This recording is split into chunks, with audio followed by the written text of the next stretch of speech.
All these demonstrators that you've seen out here in recent days, all of these elderly white hippies, they're not part of the city and never have been. And by the way, most of the citizens who live in Washington, D.C. are black. This is not a city that has had any safety for its black citizens for generations. And President Trump is the one who is fixing that with the support of the Metropolitan Police Department, the support of the National Guard, and our federal law enforcement officers. So we're going to ignore these stupid white hippies that all need to go home and take a nap because they're all over.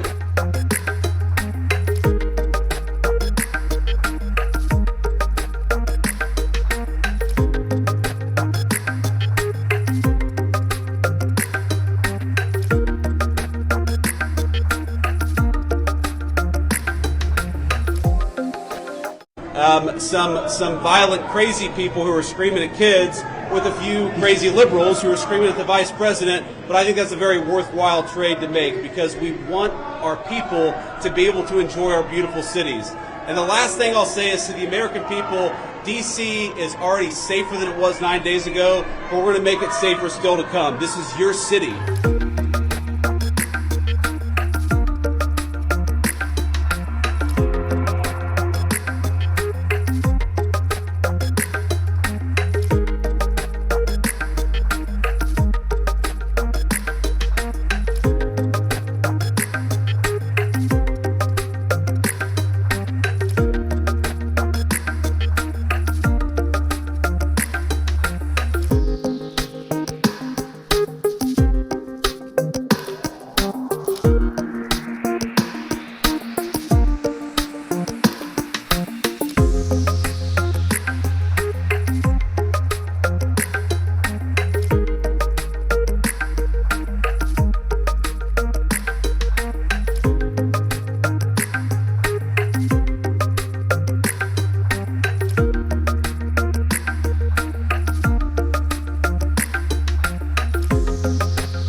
And for too long, 99% of this city has been terrorized by 1% of the city. And the voices that you hear out there, those crazy communists, they have no roots, they have no connections to the city, they have no families they are raising in this city, they have no one that they are sending to school in this city, they have no jobs in this city, they have no connections to this community at all.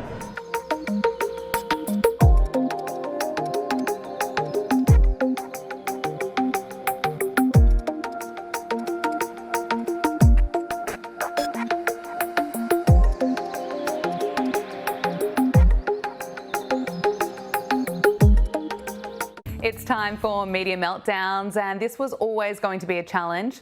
CNN has been asked to tell the truth, and the request has come from the only contributor on the leftist network who actually seems to know what is going on in the world, and that is the brilliant Scott Jennings.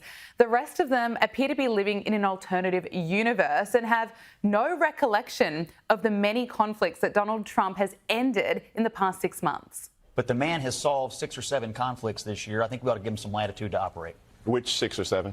I'm sorry, are you not watching the Which news? 6 or 7? Well, we just did Azerbaijan, we did Rwanda, we did Israel, Iran. Israel, Thailand, Iran, what Cambodia. piece deal did I miss? Ended the 12-day war. I mean, so you 6 or 7. I Are mean, you that's living on Earth too? I mean, no, but Rwanda, Azerbaijan, Rwanda, what? What are we talking about? I mean, he doesn't know. No, I mean, Casey. the fact is, we still have a country a world that's on fire. Oh, wow. And this is the problem with Casey, What are you asking me for, Scott? I'm asking you to come in here and tell people the truth. The Donald truth. Trump has created a track record this year of helping President. settle several conflicts. He I will deserves a so chance several is to different operate. than 6 or 7. So I was So, letting the party. First of all, I will But say this. We did see I will Scott, say to your this. point. You're not sure how they missed the Israel and Iran conflict and the end of that, because it ended with President Trump taking out Iran's nuclear facility, something that US leaders have been talking about for decades. The experts on CNN seem to be living in a completely different reality, that even the idea of crediting Donald Trump for ending global conflicts is just too much for them. And it might be because they have much more important things to cover, such as pushing COVID booster shots like it's 2021. Quick question, Meg, before we let you go. When should adults start getting the COVID vaccine booster shots, and when should we start getting the flu shots? Well, we are waiting on the COVID vaccines for sort of the regulatory go-ahead, and there is still some question about who exactly is going to be eligible and able to get a vaccine. But typically, as we head into the fall and COVID levels are rising nationally, there should be an updated COVID vaccine, especially for people over the age of 65. For flu, we'll also get an updated vaccine, and the recommendation is anytime before Halloween, typically closer into September and October, Wolf. Good advice, Meg Terrell. Thank you very much. How anyone is still watching this channel, that is just beyond me. But let's look at how the mainstream media has been covering the developments and significant progress that Donald Trump has been making in pursuing peace with Russia and Ukraine. Almost everywhere you look, the media has been in meltdown mode. Here's part of MSNBC's coverage of Trump's meeting with Putin. I believe that the humiliation for the United States, the loss of credibility and reputation yesterday in Alaska was much worse than the botched withdrawal from Afghanistan. Yeah, much worse than Joe Biden's botched Afghanistan withdrawal, where 13 American service members lost their lives. It's just ridiculous. Now, White House Press Secretary Caroline Leavitt has ripped into the left-wing media for not even trying to hide their efforts to undermine the president as he pursues peace. All weekend following those historic U.S.-Russia bilateral talks, we listened to clueless pundits on television trying but failing to claim that the president had failed. The so-called experts in the foreign policy establishment, whose record is nothing but endless wars, trillions of wasted taxpayer dollars, and dead Americans, have the nerve to try and lecture President Trump, who has solved 7 global conflicts in 7 months, about peace. This is the same president, by the way, who brokered the Abraham Accords in his first term, on top of more than half a dozen other peace deals this year alone, as I just said. Joining us now is Alex Stein, host of Blaze TV's Prime Stein with Alex Stein. Alex, great to see you as always. Caroline Leavitt, she just destroyed the media there, and I tell you what, they deserved a spray. What's your reaction to all of this?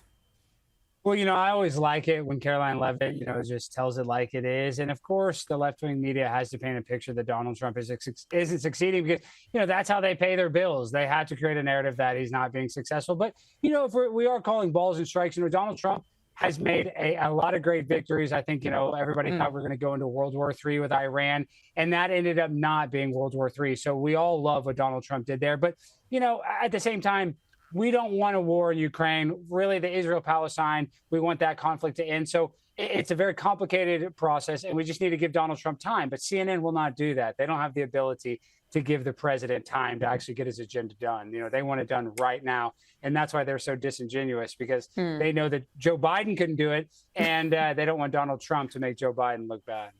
Yeah, well, let's talk about MSNBC, because the leftist network owned by NBC Universal is rebranding to MS Now, an acronym that stands for My Source for News, Opinion and the World. MSNBC is getting mocked for this online. You can't really take MSNBC seriously. What do you make of the rebrand? Is it going to help them at all? Is it an attempt to try and boost their ratings? It's not going to help at all. And Rachel Maddow and Joe Scarborough are trying to say, oh, the new logo looks cool, but it doesn't have the legendary NBC peacock, which is, it gave them all the credibility that they had, which was none.